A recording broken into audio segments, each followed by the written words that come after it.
지난 시간에 요셉이 파라오 왕과 만나는 장면을 봤지요. 그가 그렇게 전전긍긍하던 꿈을 잘 해몽해 준과 동시에 대안까지도 거침없이 제시하는 요셉. 이 요셉을 보고 왕과 신하들은 그 요셉의 매력에 흠뻑 빠져들고 그 요셉을 신뢰하게 된다라는 이야기까지 전해드렸어요. 이렇게 단번에 왕과 이집트 신하들의 신뢰를 한 몸에 받는 요셉에게 오늘 무슨 일이 일어나는지 성경의 이야기로 들어가 보겠습니다.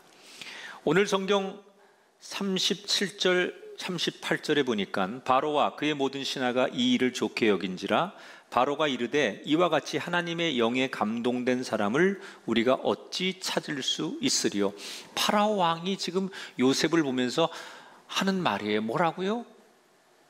저 요셉은 진짜 하나님의 영에 감동된 사람이구나. 요셉은 그 왕 앞에 서서 그 공포스러운 분위기 앞에서도 주눅들지 않고 당당하게 하나님이 주시는 그 말씀을 있는 그대로 전했을 뿐이에요. 그랬더니 상대편인 파라오 왕이 자기 입으로 자기가 신으로 추앙받고 있는데 나를 뛰어넘어, 아니 내가 믿는 신보다 더 위대한 신이 있고 그 신이 함께하는 존재가 요셉이라고 이방 나라 왕이 하나님을 인정했어요. 하나님은 지금도 이 땅에 살고 있는 모든 사람들에게 그 사람을 통해서 온 세상에 하나님이 드러나기를 원하십니다. 여러분이 어느 자리에서 무슨 일을 하든 간에 여러분을 통해서 하나님의 살아계심이 이 땅에 드러나기를 원하신다는 거예요. 그러려면 우리는 요셉에게서 오늘 뭘 배워야 하느냐? 하나님의 살아계심과 하나님이 주시는 그 말씀 앞에 당당해야 된다는 거예요. 자, 이렇게 매력적이고 유능한 요셉에 흠뻑 빠져 있었던 파라오 왕은 그 자리에서 파격적인 결정을 내립니다. 요셉을 이집트의 총리로 임명하는 거예요. 여러분, 요셉은 누굽니까? 지금 히브리 노예로 감옥 생활을 하다가 왕 앞에 끌려 나온 사람입니다. 말이 됩니까? 외국인 노예인데 한 나라의 서열 2인자 자리가 된다는 게 성경은 그저 그렇게 흘러가게 문장을 기록해 놨지만 사실 당시 상황으로 들어가 보면 얼마나 많은 사람이 반발했겠어요. 우리가 어떻게 히브리 노예 출신에게 머리를 굽히며 어떻게 저의 명령을 따를 수 있느냐. 수많은 공무원들이, 수많은 백성들이 반발하지 않았겠습니까? 이때 파라오 왕은 의도적으로 이런 반발을 무마하기 위해서 다양한 퍼포먼스로 요셉의 권위를 세워줘요. 몇 가지 나오는데 우선 자신이 끼고 있던 왕의 상징인 그 반지를 빼어서 요셉의 손에 끼워주죠. 그 죄수복으로 입고 있던 허름한 옷을 다 벗어버리게 하고 권위가 있는 왕실의 옷을 입혀주고 금목걸이를 그에게 걸어줘요. 그리고 자기 수레 하나를 내주고서는 요셉을 태우고 대대적인 카퍼레이드를 시킵니다. 온 나라를 다니면서 백성들이 요셉에게 절하도록 만들어요. 왕궁에 돌아오자 요셉이라는 이름 말고 이집트식의 새 이름을 하나 지어주고, 그리고 가장 그 권력이 있는 높은 귀족의 딸과 결혼을 시킵니다. 아예 이집트 사람을 완벽하게 만들고 신분이 고위층의 집안 사람이 되도록 그렇게 완전히 요셉의 든든한 뒷배경이 파라오 왕이 돼주는 거예요. 젊은 나이, 30살의 나이에 이집트의 실질적인 2인자가 됐어요. 여러분, 우리가 많은 사람들 가운데 이렇게 스펙터클한 인생을 보셨습니까? 분명히 아침에는 죄수의 신분으로 깨어났는데 밤에는 한 나라의 총리가 되어서 잠에 드는 거예요. 아침에는 어두운 감옥에서 눈을 떴는데 저녁이 되니까 온통 밝고 화려한 집에서 잠이 드는 거예요. 분명히 아침에까지만 해도 사람들이 무시하고 존재감이 없는 초라한 노예였는데 밤에는 이 세상 모든 것을 한 손에 짊어진 움켜진 권력자가 되어 있습니다. 하룻밤 사이에 바뀌어버린 그의 운명. 잠자리에 들면서도 이게 정말 꿈인지 생신지 믿어지지 않는 요셉의 심정은 어땠을까요? 아마도 저 같았으면 지난 13년의 세월의 사건들이 주마등처럼 흘러가면서 이제 나는 불행 끝나고 행복이 시작되었다, 이런 설레임과 동시에 솔직히 마음 저 밑바닥 한 구퉁이에는 나를 이렇게 무시하고 억울하게 감옥 살게 하고 내 인생의 젊은 청춘을 그렇게 망가뜨린 사람들에게 보란듯이 내가 이제 힘이 있으니 복수하겠다라고 하는 흥분됨이 그에게 있었을 거예요. 만약에 여러분이 이 설교를 들으면서 나는 그러지 않을 거라고 말하지만 막상 누구든 그 상황이 되면 많은 분들이 그렇게 할 것입니다. 그런데 요셉은 달랐어요. 오늘 46절에 보니까 이렇게 말합니다. 그가 애굽 온 땅을 순찰한다. 총리가 된 다음 날부터 그는 이집트 전 지역을 순찰하기 시작해요. 현장을 조사하는 거예요. 총리가 되어서 이제 고생하던 것 보상받고 싶어서 향락을 즐기거나 아니면 내가 그동안 마음속에 쌓였던 것을 복수하거나 그런 것에 전혀 관심을 두지 않아요. 자기에게 주어진 권력, 그 힘으로 내게 맡겨진 일을 하는데 온통 그걸 사용하는 거예요. 어떻게 그럴 수 있을까? 그것은 요셉이 가지고 있는 삶의 태도 때문이에요.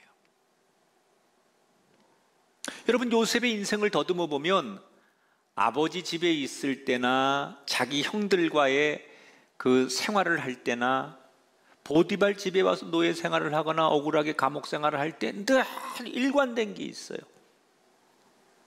그게 뭐냐?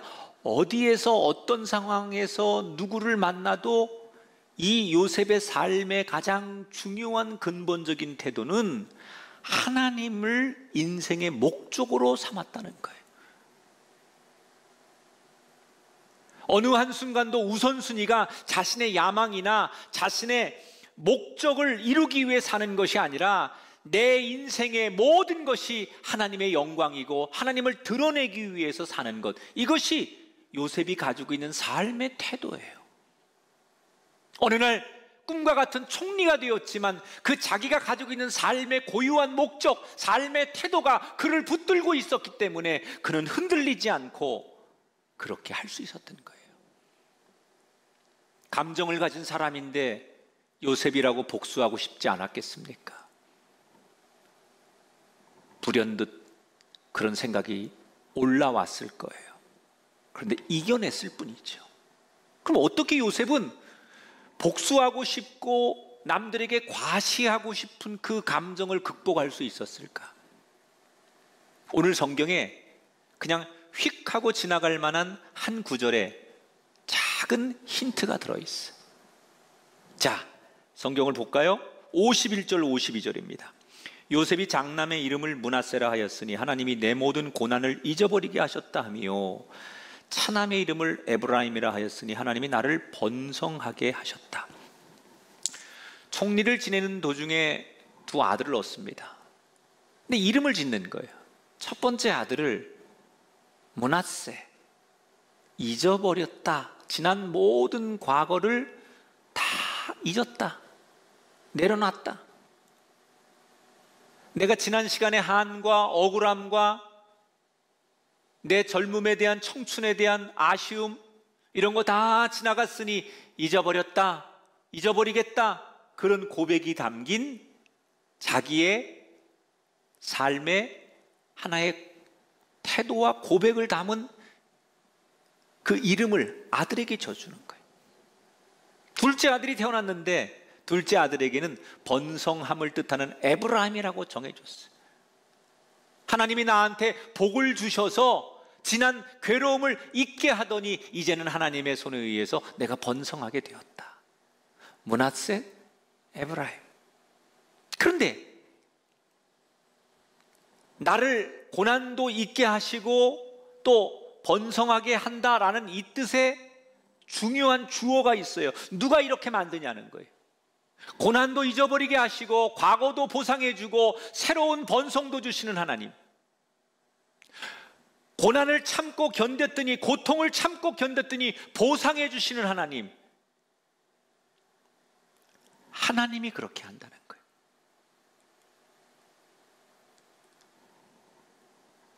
요셉이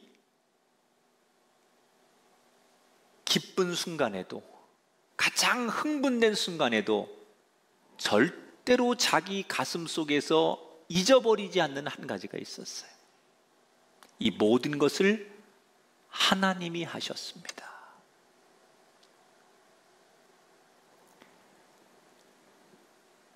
그 어떤 상황 속에서 흥분되고 기뻐 어쩔 줄 모르고 정말 자기를 주체할 수 없는 그 순간에도 요셉이 절대로 잊지 않는 한 가지가 있었어요. 하나님을 기억하는 거예요. 아무리 흥분되고 아무리 좋고 아무리 힘들어도 절대로 잊어버리면 안 되는 이름, 하나님이라는 이름. 여러분, 우리가 알다시피 요셉이 얼마나 고생을 많이 했습니까? 그 고생 끝에 이제 마음껏 누린다고 한들 누구도 요셉을 비난할 사람이 없습니다. 그런데 요셉은 그 기쁘고 완벽한 환경 속에서 자신의 감정을 절제하면서까지 하나님을 부르고 하나님을 기억하려고 했는가? 그 안에는 요셉의 확신이 있었기 때문이에요. 그게 뭐냐?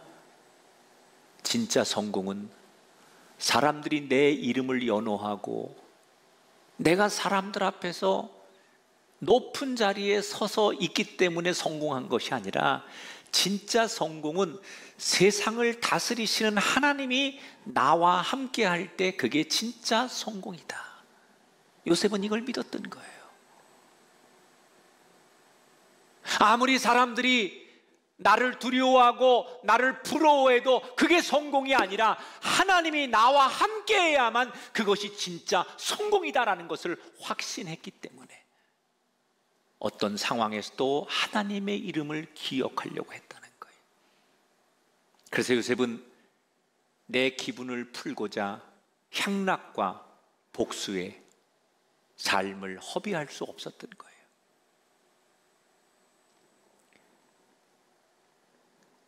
그렇게 살려고 노력했던 요셉에게 하나님은 어떤 복을 주십니까?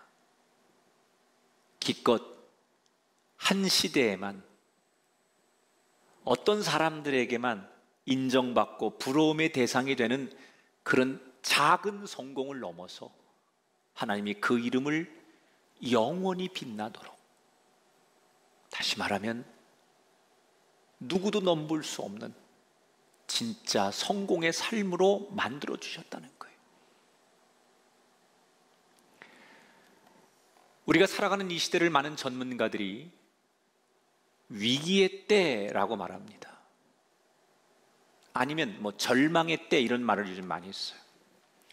왜 요즘 사람들이 우리가 살아가는 이 시대를 절망의 시대 또는 위기의 시대 이렇게 말할까요? 이런 거예요. 많은 사람들은 각자의 자리에서 성공하고 싶어요.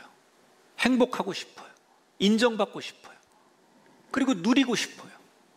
그런데 내가 행복하고 누리고 성공하고 인정받고 싶은데 그럴 수 있는 여건과 상황이 되지 않는 거예요. 다 모든 게 막혀버렸어요. 나는 이렇게 살고 싶고 이렇게 인정받고 싶은데 주변의 모든 상황과 여건들이 그게 안 되는 거예요. 전부 다 막히는 거예요. 특별히 코로나19처럼 이런 세상 속에서는 사람들이 꿈을 꿀 수도 없고 자기가 가진 생각을 실현할 수가 없으니까 사람들은 절망하는 거예요. 자기 계획과 생각이 있는데 그것대로 안 되는 세상과 환경을 만나니까 사람들이 좌절하고 절망하는 거예요. 그래서 절망의 때라고 해요. 맞습니다. 그런데 모두가 절망의 때라고 하는 이때가 저는 영적인 관점으로 보면 오히려 기회다. 왜 기회라고 얘기를 하느냐? 우선은 우리가 그동안 알고 있었던 성공이 진짜가 아닌 걸 알게 되는 거예요. 우리는 내 나름대로 이게 성공하는 길이고 이게 행복한 길이라고 믿고 살았어요. 그런데 이 절망의 때를 만나보니까 우리가 추구하고 우리가 생각하고 우리가 바랬던 것이 진짜 성공이 아니라는 것을 사람들이 알게 된 거예요. 그리고 이 절망의 때가 되니까 하나님 없이는 안 되겠구나, 하나님을 다시 부르는 사람들이 많아졌어요. 하나님을 기억하는 사람들이 많아졌어요. 그러니 오히려 이 절망의 때가 영적인 관점으로 보면 진짜와 가짜를 구분하고 하나님을 다시 기억할 수 있는 때가 되었으니 기회죠. 지금은 기회입니다. 이 기회를 잘 살리려면 우리는 먼저 자기 자신을 잘 돌아봐야 돼요. 그리고 나의 삶을 주관하시는 하나님을 기억하고 그 하나님을 붙드는 일에 힘을 써야 됩니다.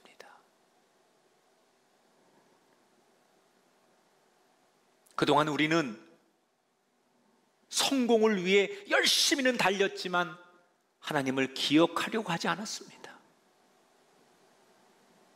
우리 모두 성공을 향해 열심히 달린 건 인정하지만 하나님과 함께 하려고 하지 않았습니다.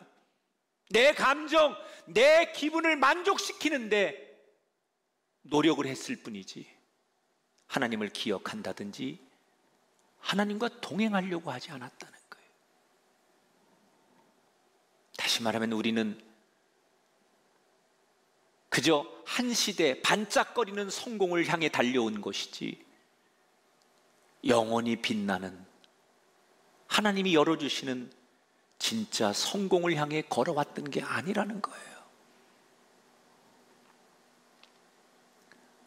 풍화된 비석처럼 비바람과 먼지에 시간이 지나면 비석에 새겨진 이름이 흐려져서 보이지 않는 그 풍화된 비석처럼 한 시대에만 인정받다가 사라지는 그런 존재가 아니라 그 이름이 영원히 기억되고 그 이름이 훗날에도 기억되는 인생, 그게 진짜 성공의 인생인 것을 기억하시고 어떤 감정, 어떤 상황에서도 여러분 하나님을 붙드셔서 진짜 성공하는 그 길을 이제부터 걸어가시게 되기를 주의 이름으로 축원합니다. 총리가 된 이 요셉이 재난을 대비할 인프라를 구축하고 곳곳에 많은 인재들을 등용해서 책임자들을 세워둡니다. 그리고 총리가 되어서 얼마 안 돼요. 그가 하나님 주신 말씀을 전한 대로 7년의 풍년이 옵니다. 얼마나 풍년이 오는지 사람들이 아무리 먹고 쓰고 나눠도 넘쳐나는 거예요. 곡식들이. 그래서 5분의 1씩 20%씩 요셉이 정확하게 모든 사람들에게 세금을 걷어들입니다. 곡식으로.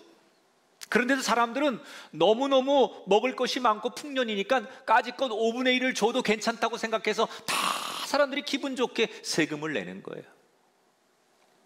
이때 요셉은 다가올 흉년을 준비합니다.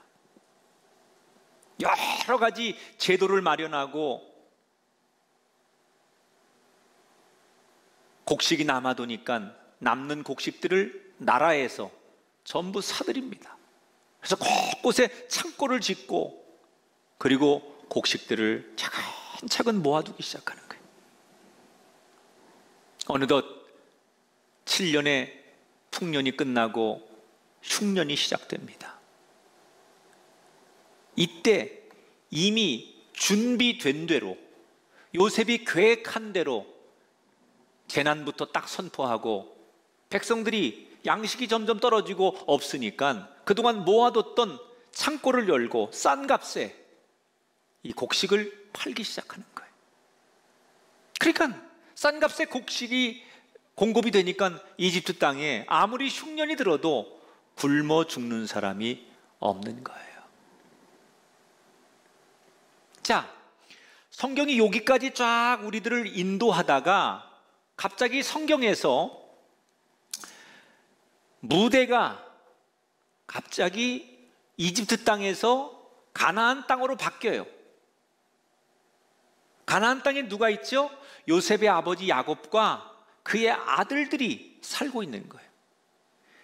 그 부근이, 나라 부근이 다 흉년이 들어서 먹을 것이 없는데 요셉이 살고 있는 이집트 땅은 준비를 했기 때문에 흉년을 견디고 이기고 있었지만 준비가 되어 있지 않은 가나안 땅은 먹을 것이 없는 거예요.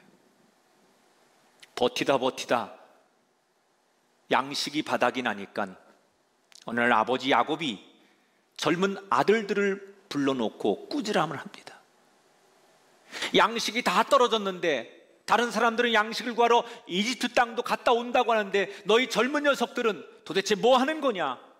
그리고 화를 내니까 그제서야 아들들이 돈을 챙겨서 양식을 구하겠다고 이집트로 내려가는 거예요.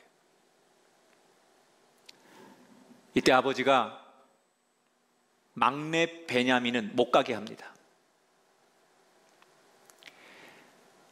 라헬이라고 하는 아내를 통해서 두 아들을 얻는데 그게 요셉과 베냐민 아니에요? 이미 요셉은 죽었다고 생각을 하니까 자기가 사랑하는 여자로부터 얻은 하나밖에 남지 않은 베냐민만큼은 지켜주고 싶었던 거예요. 무슨 일이 생길지 모르니까. 그래서 결국 10명의 아들들만 이집트로 떠납니다. 당시 이집트에서는 자국민들에게만 곡식을 파는 것이 아니라 외국인들에게도 곡식을 파는데 굉장히 비싸게 팔았어요. 그래서 얼마에 팔지 또 얼만큼 팔지를 이걸 정하는데 이 중요한 업무를 요셉이 직접 하는 거예요. 그래서 외국에 많은 상인들이 오면 사람들을 다 분간해가지고 얼마만큼의 곡식을 사도록 그렇게 모든 계약을 요셉이 직접 다루는데 이 요셉의 형들이 순번에 따라서 절차를 밟아서 드디어 양식을 구하겠다고 요셉 앞에 섭니다. 비서들로부터 명단을 딱 받았는데 요셉이 보니까 이름이 많이 익숙한 이름이에요. 그 이름을 보는 순간 손이 떨리고 눈에서는 주체할 수 없는 눈물이 터질 것만 같아요. 딱 보니까 한 22년 만에 만난 형들인데 그 형들을 다 알아볼 수 있어요.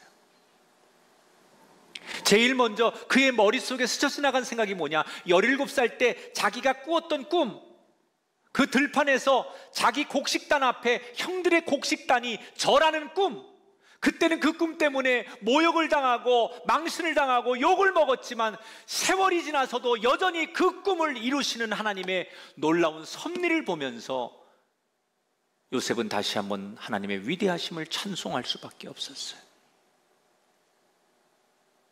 문제는 이 형들이 요셉을 전혀 알아보지 못한다는 거예요. 17살에 헤어졌는데 이미 외모도 많이 바뀌었겠지만 이름도 히브리 이름이 아니고 이집트 이름을 쓰고 있고, 옷이라든지 수염을 기르고 특히 말을 하는 것도 이집트 언어를 쓰니까 전혀 꿈에도 요셉이라고 생각도 못하고 알아보질 못하는 거예요. 요셉이 질문합니다. 어디서 왔느냐? 너희들은 어떤 관계냐? 뭘 원하느냐? 이렇게 묻다가 갑자기 요셉이 불호령을 내립니다. 너희들 좀 수상하구나. 양식을 구하러 왔다는 말은 거짓말 같고 너희들 우리나라의 정보를 캐가기 위한 스파이 아니더냐? 누가 너희를 보냈느냐? 여러분, 당시 문헌에 보면 강대국 이집트의 기밀을 빼내기 위해서 이웃나라의 사람들이 이집트를 오가는 상인들을 이용해 가지고 스파이로 고용한 일들이 많이 있었답니다. 지금 요셉은 그런 걸 묻는 거예요. 그런데 형들 입장에서는 진짜 기가 막힌 거 아닙니까? 자기들은 정말 순수하게 양식을 구하러 온 사람들인데 자기들을 도둑놈 취급하고 정치 스파이로 취급하니 말도 안 되는 소리라고 펄쩍 뜁니다. 그러나 시간이 가면 갈수록 자기들의 얘기를 믿어주지 않는 거예요. 그러니까 모든 방법을 동원해서 이 10명의 야곱의 아들들이 자기들이 그런 사람이 아니라고 다 해명을 하고 밝혀내는 과정 속에 심지어 무슨 얘기까지 하느냐? 우리는 저 가나안에 야곱이라고 우리 아버지 밑에서 12아들들이 태어났는데 막내 동생은 지금 아버지 옆에 있고 하나 동생은 우리가 중간에 잃어버려서 우리 10명이 여기 왔는데 이 10명이 다 형제입니다. 우리가 야곱이라고 하는 그 아버지 밑에 한 형제입니다. 이런 자기들의 가족사까지 다 이야기를 하는 거예요. 얘기를 다 듣고 요셉이 마지막에 이렇게 제안하죠. 너희들의 말이 사실이라면 너희들이 말하는 그 막내 동생을 이곳에 데려오면 너희들의 말을 믿어주겠다. 대신 한 명만 가고 나머지는 감옥에서 너희들의 죄가 풀릴 때까지 기다려야 된다. 그래서 그들이 모두 체포가 되어 감옥에 들어가는 것으로 오늘의 성경 이야기가 끝나요. 자, 22년 만에 형들을 만나는 요셉의 태도를 보세요. 두 가지 중에 하나 아니겠어요? 자기 마음속에 있는 분노와 한을 채우기 위해서 욕부터 하든지 왜 그러냐고 따지고 복수를 하고 벌을 주든지 아니면 다 잊어버리고 이 머나먼 외국에서 만난 형들이니까 끌어안고 아버지 잘 계시냐, 그동안 어떻게 지내느냐 그렇게 눈물로 해우하든지 둘 중에 하나 아니에요. 그런데 요셉은 두 가지 다 하네요. 자기의 신분을 드러내지 않고 화를 내는 것도 아니고 아예 모른 척하는 것도 아니고 이상한 행동을 해요. 왜 그랬을까? 여기 아주 중요한 요셉이 가졌던 삶의 태도 하나를 배워야 돼요. 지금 이런 상황이 연출될 때 요셉은 이 상황을 인간적인 안목과 눈으로 보고 해석하려고 하지 않고 이 상황을 하나님의 섭리의 시각으로 바라보려고 했다는 거예요. 만약에 이것이 하나님의 시각으로 보는 사건이 아니었다면 복수를 하든지 분노를 하든지 자기가 하고 싶은 대로 하면 돼요. 그런데 이것이 우리의 시각으로 내 눈으로 해석하고 보는 것이 아니라 하나님이 뭘 원하시고 하나님이 어떤 것을 가지고 계시고 계획하시길래 이런 일이 일어났을까? 하나님의 시각으로 보는 거예요. 그러니까 깨달아지는 거예요.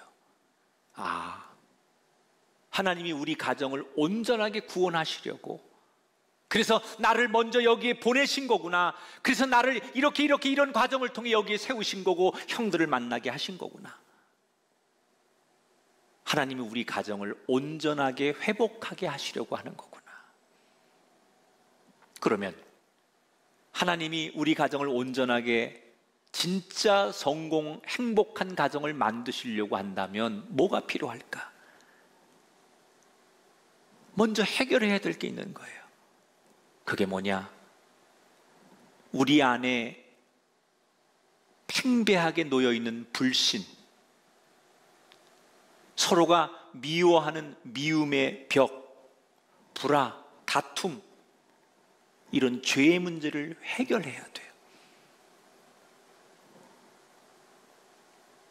뒤에 성경에 보면 감옥에 갇힌 형들이 이렇게 넋두리를 합니다. 우리가 요셉을 그때 죽이려고 하고 구덩이에 파놓고 죽이려고 하고 그 이집트의 상인들에게 팔았더니 벌 받는 거야. 우리가 잘못해서 벌 받는 거야. 이렇게 후회를 합니다.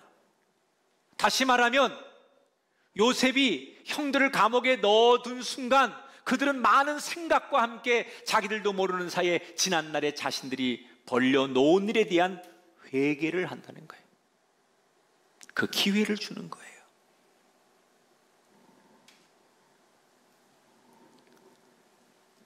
많은 분들이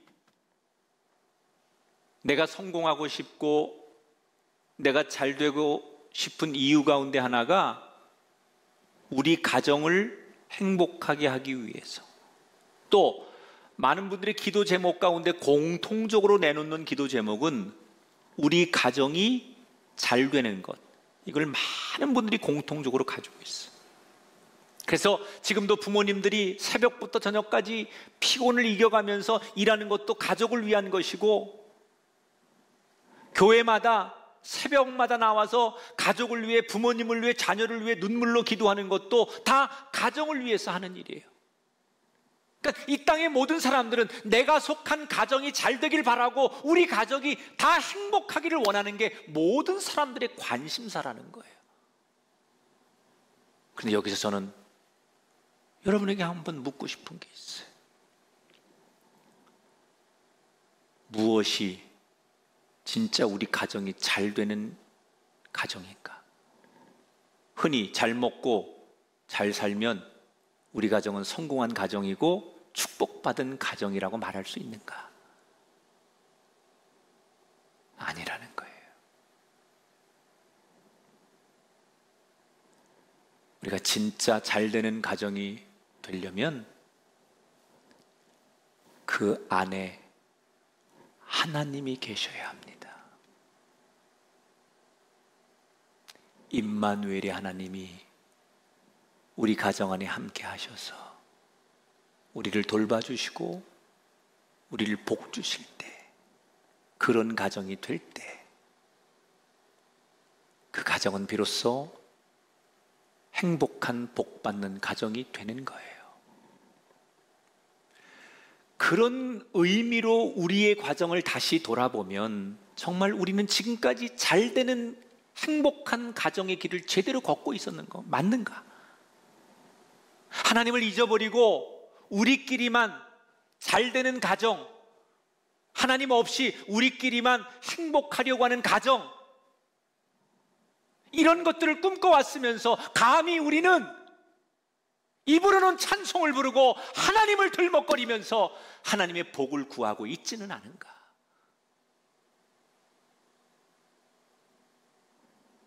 진짜로 여러분 가정이 행복해지려면 지금 잘못된 가짜 행복은 버리셔야 돼요. 관행처럼 모두가 이렇게 사는 거니까, 언제부터 이렇게 사는 것이 관행처럼 돼 왔으니까 알면서도 끊지 못하던 죄가 있다면 과감하게 우리 가정에서 끊어버리고 버려야 됩니다. 그래야 진짜 가정이 되는 거예요. 지금 코로나19 사태 이후에 바깥에서 활동하는 시간보다 가정 안에서 가족끼리 만나는 시간이 더 많아졌어요. 여러분, 이때 우리는 뭘 해야 되겠습니까? 힘들다고 서로에게 책임을 전가하고 원망하고 TV 앞에 모여 뉴스를 보면서 한숨이나 쉬고 어떻게 살지 걱정이나 하는 가족이 돼야 되겠습니까? 아니면 이럴 때일수록 함께 모여 하나님께 예배하고 하나님의 자비를 구하고 우리 가정의 진짜 주인이 하나님임을 인정하고 하나님을 모시는 기회로 삼으시겠습니까? 이 기회를 잘 잡으십시오. 진짜가 되는 기회를 우리는 얻은 겁니다. 세상에서는 잘 먹고 잘 살면 성공이라고 말합니다. 그러나 그것은 거짓말입니다. 그건 가짜 성공입니다. 그건 가짜 행복입니다. 진짜 행복과 진짜 성공은 하나님과 함께하는 것. 그래서 그때만 잘 먹고 잘 사는 게 아니라 하나님으로 인해서 영원히 잘 되는 것, 그것이 진짜 성공이에요. 기쁠 때나 슬플 때나 하나님을 기억하십시오. 그리고 다시 우리 가정을 청소하셔야 합니다. 죄의 문제를 걷어내시고 창문을 열어 하나님이 주는 신선한 성령의 바람이 들어오도록 우리 가정을 바꾸셔서 정말 하나님이 준비하신 복을 누리는 진짜 성공을 잡으시는 요셉과 요셉의 가정 같은 삶이 되시기를 주님의 이름으로 축원합니다.